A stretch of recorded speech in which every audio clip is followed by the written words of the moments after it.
And you can go. Tell me who you are and why it's important for people to tell their own stories. I'm Sorious Samura. I'm a journalist. I have lived in a world where I know that for years our stories have been told by other people. People come, they represent us, but with the stories that they've told for us over the years, it's a few things lacking. The context, the details. And I just think, as they say, a man's best servant is the man himself. I came to realize that when a people tell their own story, at least they manage to make sure that you see things from their perspective. You understand why they do things the way they do it.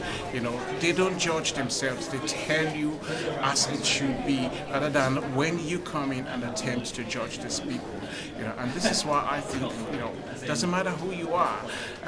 I think, I can put it in a very simple term. As long as it's the hunter that is telling the story of the lion, it's always the hunter that will be glorified. It's the hunter that will be the king. Until the lion starts telling its own story, the hunter will always be the king. And that's why I think it's important for